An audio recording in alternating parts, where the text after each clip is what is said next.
My exciting story has an exciting beginning. It begins in Paris at the Gourmand World Cookbook Awards, where our very own Times food guide received the prestigious award. On my right is Edouard Cointreau Sr. and on my left is Edouard Cointreau Jr. The renowned Cointreau family has been prominent on the international food and wine scene for centuries.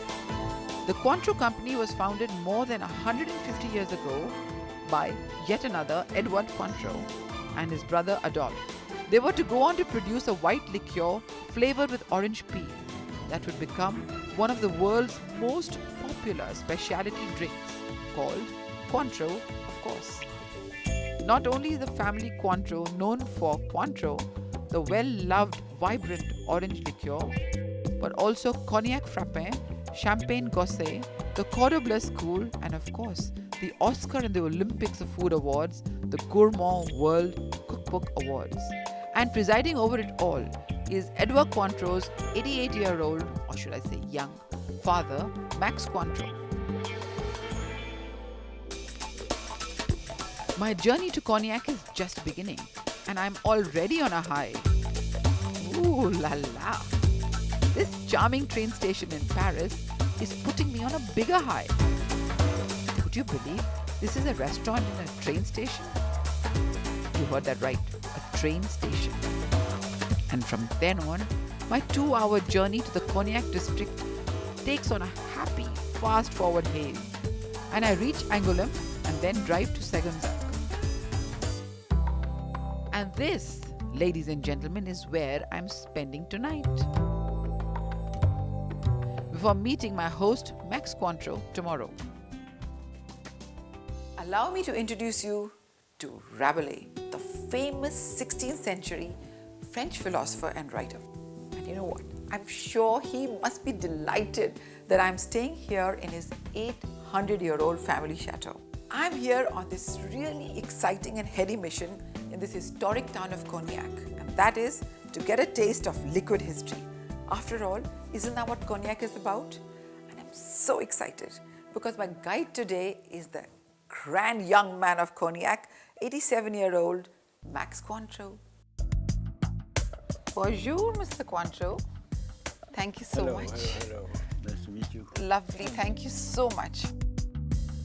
This stately chateau has been with Max Cointreau's wife's family since 1370, the family Frappin. And now, Max Cointreau generously shares his historic home with friends and visitors like me. And right up there in the family tree is the French Renaissance writer, doctor and humanist, François Rabelais. Chateau Fontpinault is located in the heart of the Grand Champagne region and is a rarity among cognac producers as it owns its own vineyards and its 741-acre domain constitutes the largest single vineyard which took the family 5 generations to amass. Max shows me the main grape, the Uni Blanc grape, also called Saint-Emilion.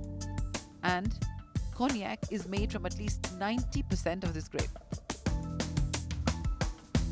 Well, I would like to talk about the vines because this is the thing which is very, very important. Okay. We need to have a perfect vineyard, to have perfect distillation and this perfect aging after. Okay. So in the end of the 19th century, the whole of the vines in Europe disappeared because of an insect called the phylloxera. Okay. And then this phylloxera insect destroyed the vines. We had to, at the time, Pierre Frappin, make grafting of the vines on American roots.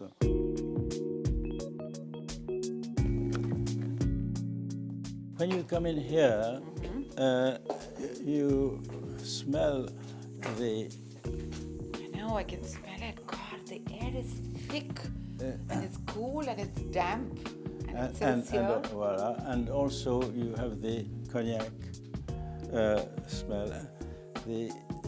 If there was not this evaporation, there would be no aging, but it's a very costly thing. 3% each year evaporates. Angel's share. And that is what we call the angel share. Yes, you're right. It must be distilled twice in copper pot stills and aged at least 2 years in French oak barrels. And thanks to my grand young host, I taste the finest cognac straight from the barrel.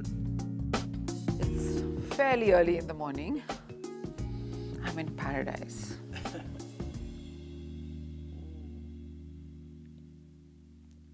Oh my God, it's like really powerful, like a mule's kick. Fadak, doom.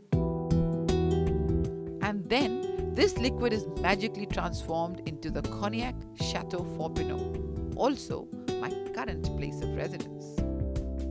Here in Max Cointreau's office cum cellar are priceless jewels and gems, a collection of their oldest, invaluable bottles of Frappin Cognac. Aha, here he is, Francois Rabelais. The experienced cellar master takes me through a guided tour of these vintage beauties. We have the best spirits of the world for last year. We need between 9 and 10 liters of wine by distillation, by concentration to make 1 bottle of cognac. So we need a lot of wine. After the finest cognac frappin, it's time to feast on the food of the Cognac region, also called Charente cuisine. You know what? It's a treat to beat all treats. First, to be guided around by the grand young man of Cognac. And then guess what? He's actually invited me to this Michelin-starred restaurant in this local town of Cognac, serving Charente cuisine. Wow, life couldn't be better. As you can see, the bar of this Michelin-starred restaurant is fully stocked with a full range of cognacs. And the menu with dishes of the Charente cuisine, which, needless to add, use cognac but also plenty more. Chef Thierry acquaints me with the 3 C's, which go together brilliantly: cognac, coffee, and chocolate.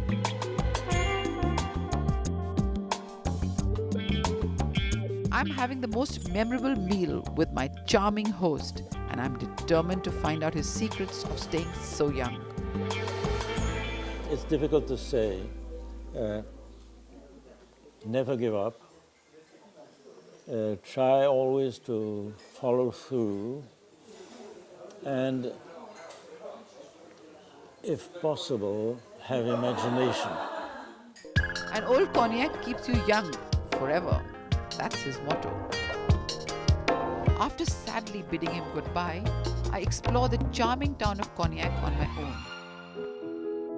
Cognac is named after the town of Cognac, and according to French law, in order to bear the name Cognac, the production methods for the distilled brandy must meet defined legal requirements, ensuring strict conformity with a 300-year-old production process. Cognac lovers, this is the river you need to worship. The River Charente in the sleepy old town of Cognac. You know why? Because this is where it all began. This is where the Dutch used to distill and reduce white wine to make it cheaper and easier to carry out to sea. That was several centuries ago. Little did they know that they were creating French history. Next, my final stopover, the world's largest cognac shop.